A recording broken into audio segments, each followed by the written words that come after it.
You mate faux the funk. Carson, Daly, and Jenna Hager found out how close all the Today Show hosts are, and I had no idea.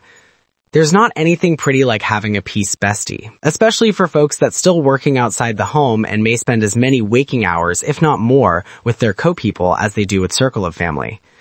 The hosts of the Today Show surely give off that BFF power, but I never realized just how near they truly are until Carson, Daly, and Jenna Hager's sweet admission on Today's with Jenna and Friends. Carson Daly was thrilled to be one and all Jenna Hager's guest hosts on the 4th hour of The Today Show, which airs on the 2025 TV schedule weekdays on NBC.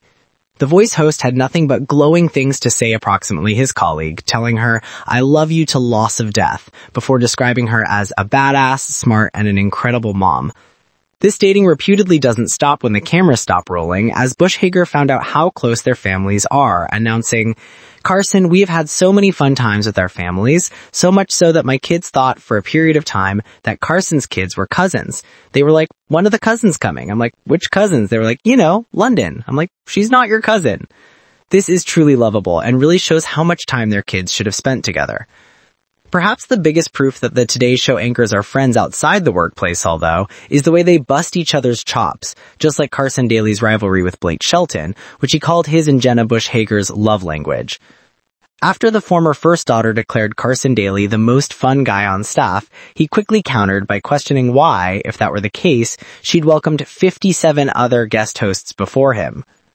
It's not just these two who are such good friends, the former TRL VJ said, but everyone you see on the NBC morning show. Those relationships aren't something you could fake for the cameras, he said, continuing, "We get that a lot. People are like, 'You really seem to get in junction with the people on the air on the Today Show,' and I say, 'You have no idea. You can't fake the funk.' We tour together, like this group that we have, this incarnation of the show is just special. I think people watching the show don't just recognize that. They don't see that. We keep a lot of that private on purpose, but moments like this are fun, as it's like being here with family." There's so many examples of the NBC hosts showing love for one another, including how Willie Geist reacted to Jenna Hager calling his son a swear word on live television. Members of the Today Show team supported Al Roker a few years ago during his health scare, showing up at his house to sing Christmas carols. Even then, Carson Daly was making jokes about Hoda Kotb stealing his dressing room for her new closet. Also, despite the fact that Hoda Kotb has since left the show, she apparently still wakes up at 4:30 a.m. and sends Jenna Hager voice notes. I'd imagine hearing a friend's voice is a pretty rad way to start the day.